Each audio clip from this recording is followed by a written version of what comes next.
ये बढ़ोरे की धरती है। मैं बढ़ोरे की धरती को मैं बार बार 100 बार इसको सलाम करते हैं। इसी बढ़ोरे की धरती पर मेरा जन्म है। मेरी बढ़ोरा में सबसे बड़ा जाम की सुविधा थी, समस्या है।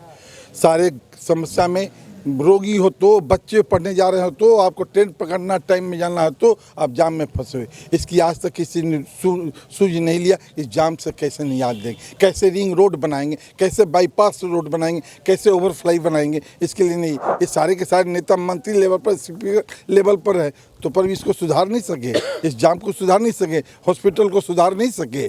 क्या यहाँ पर सिर्फ वही राज चल रहा है? माफिया राज चल रहा है, पत्थर को चोरी चल रहा है। माइनिंग चोरी करो और रामराज करो। हमारे बीजेपी के नेता थे बगल में राजमहल विधानसभा, अनंत ओझा जी रहे। आज तक उनके विपक्ष पार्टी होने के बावजूद वहाँ पर इतना बड़ा स्कैम हो रहा था, माइनिंग स्कैम, उनको पता नहीं था।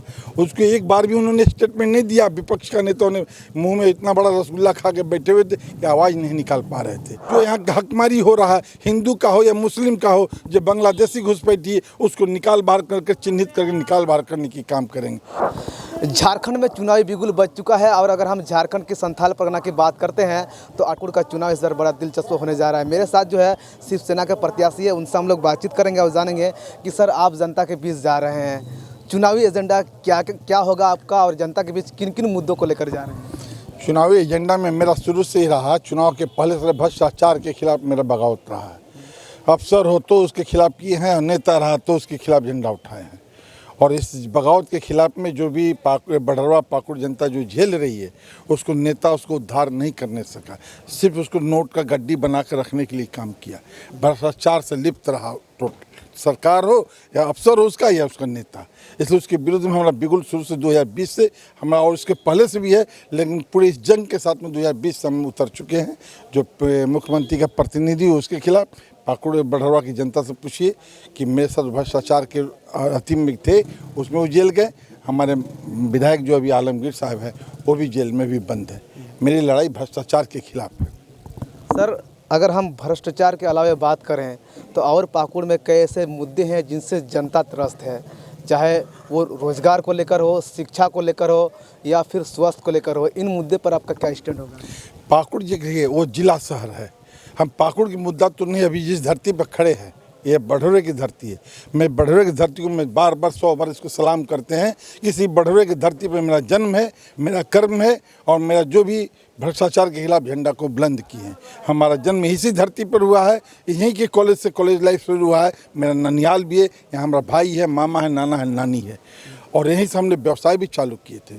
और भ्रष्टाचार के खिलाफ में यहीं से झंडा भी हमने उठाया है। और जहाँ तरह के विकास की बात, बढ़रवा के बारे में, पाकुड़ तो जिला टाउन में बहुत कुछ विकास करने वाला जिला लेवल, लेकिन प्रखंड लेवल पर जो है इसके विकास के में बहुत कोसों दूर। आज करीब 5 साल पूरा होने जा रहा है नगर निकाय का चुनाव होने के बाद, लेकिन विकास उस गति में नहीं बढ़ पाया। पहला बात, यहाँ पर मेरी बढ़रवा में सबसे बड़ा जाम की सुविधा थी, समस्या है।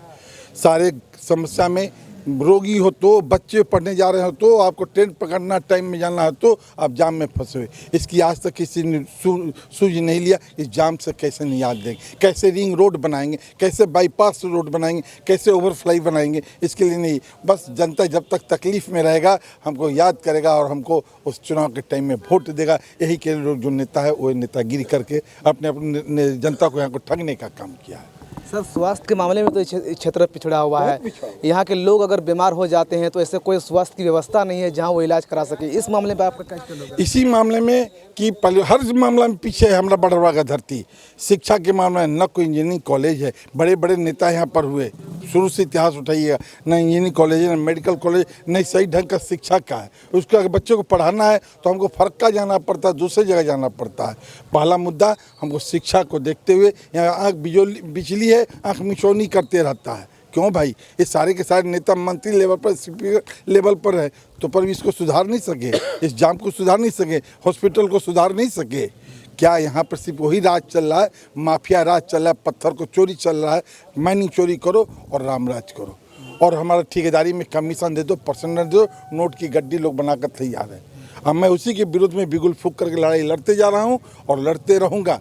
जब तक होगा। और जनता, मैं अपनी लड़ाई तो लड़ रहा, लेकिन इस बारे में जनता से मैं वो ताकत मांगना चाहता हूँ कि हम आपके लिए कुछ लड़े, आपके लिए कुछ करके दिखाएं। सर, आप कह रहे हैं कि ये क्षेत्र माइनिंग क्षेत्र है, माइनिंग से इस पूरा क्षेत्र का जो है ये हुआ है, लेकिन सवाल ये उठता है कि इस क्षेत्र में माइनिंग होने के बावजूद भी लोग रोजगार की तलाश में बाहर क्यों भटक रहे हैं? यहाँ पर लोग को रोजगार क्यों नहीं मिल रहा है? इसलिए नहीं मिला, माइनिंग की चोरी जितना जल्दी बड़े बड़े मशीन को लगा के बैठ गए हैं, जितने जल्दी प्रोडक्शन करेंगे उसको स्मगल करेंगे। अगर रोजगार के लायक उस मजदूर को आप काम दीजिएगा तब ना, कि उस ढंग का काम नहीं दे रहे, मशीन बड़ा बड़ा प्लांट पे उठा लियो, जेसीबी लगा लियो, ऑटोमेटिक प्लांट पे उठा लियो, तो उसको तो बेरोजगारी में भटकना है। उसका विकल्प तो यहाँ नेता को करना चाहिए ना। यहाँ तो मेरा मुद्दा घुसपैठियों के विरोध में मुद्दा है, घुसपैठी से पढ़, लेकिन यहाँ के नेता कभी नहीं उसका आवाज़ नहीं उठाए। जब चुनाव आता है तब उसके लिए बीजेपी हो अच्छा जो भी उठाता है, इसके बाद सो जाता है, कम्बल उठ के सो जाता है। इसके पहले में घुसपैठी क्या आज घुस रहे हैं? घुसपैठी से बहुत पहले से बांग्लादेशी का घुसपैठी हो रहा है, अपना बॉर्डर लाइन खींच देता है कहीं पर। गोपीनाथपुर वाला जो घटना घटा वो अभी तक भी सरकार विपक्ष में रहते आवाज़ बुलंद नहीं हुआ। हमारे बीजेपी के नेता थे बगल में राजमहल विधानसभा, अनंत ओझा जी रहे, आज तक उनके विपक्ष पार्टी होने के बावजूद वहाँ पर इतना बड़ा स्कैम हो रहा था, माइनिंग स्कैम, उनको पता नहीं था। उसको एक बार भी उन्होंने स्टेटमेंट नहीं दिया। विपक्ष का नेताओं ने मुंह में इतना बड़ा रसगुल्ला खा के बैठे हुए थे कि आवाज़ नहीं निकाल पा रहे थे। उस आवाज़ को निकालने के लिए हमको लड़ाई लड़ना पड़ा, अपनी जान को जोखिम में डालकर, अपने व्यवसाय को जोखिम में डालकर। और हमारे पास में एक बार नहीं 3-3 बार जो लोग जेल की यात्रा में हैं 3-3 बार ऑफर लेकर के अपने लोगों को भेजे। हमने जरा से भी आगे पीछे नहीं, और न हिलेंगे न हिले हैं। जहाँ अड़े हैं, खड़े हैं, पड़े हैं, और वहाँ अड़े रहेंगे इस भ्रष्टाचार के खिलाफ। अगर यहाँ की जनता सर आपको मौका देती है तो अब जो बोल रहे हैं बांग्लादेशी घुसपैठ के बारे में, इस मुद्दे पर आपका क्या स्टैंड होगा? इस मुद्दे में पहला स्टैंड की जो यहाँ हकमारी हो रहा है, हिंदू का हो या मुस्लिम का हो, जो बांग्लादेशी घुसपैठी है उसको निकाल बाहर करके, चिन्हित करके निकाल बाहर करने की काम करेंगे। इसलिए कि वो तो हकमारी यहाँ पे हिंदू हो या मुस्लिम हो उसका कर रहा है, और यहाँ पे जनता को भूल भुलाओ नेता दे रहे हैं। आपको बता रहे हैं यहाँ पर अगर 100 आदमी है तो 70% मुस्लिम का इलाका है, पॉपुलेशन है, 30% में आदिवासी हिंदू हैं। अगर जो नोट की गड्डी लगा हुआ है तो हिंदू का मात्र 30% लुटा गया है, लेकिन मुस्लिम उस भूल भुलैया में पड़ा हुआ है। 70 रुपया उसका लुटाया है, उस मुस्लिम वर्ग का लुटाया, उस गरीब का लुटाया है। और उसका हकमारी, घुसपैठी में हकमारी हो रहा है तो वो 70% मुस्लिम का हो रहा है, लेकिन उसके बीच में वो लोग उसका विरोध नहीं प्रकट कर रहे। हम उस पहले घुसपैठी, बांग्लादेशी घुसपैठी के विरोध में उसके लिए आवाज़ बुलंद करेंगे कि कैसे चिन्हित करके उस अपने क्षेत्र से, बॉर्डर से निकाल बाहर करने के लिए। सर, पाकुड़ विधानसभा की हम चर्चा करते हैं तो कांग्रेस का ये विधानसभा गढ़ है। क्या आपको लगता है कि शिवसेना कांग्रेस को भेद पाएगी? निश्चित, शिवसेना में इस बार इतना ताकत है।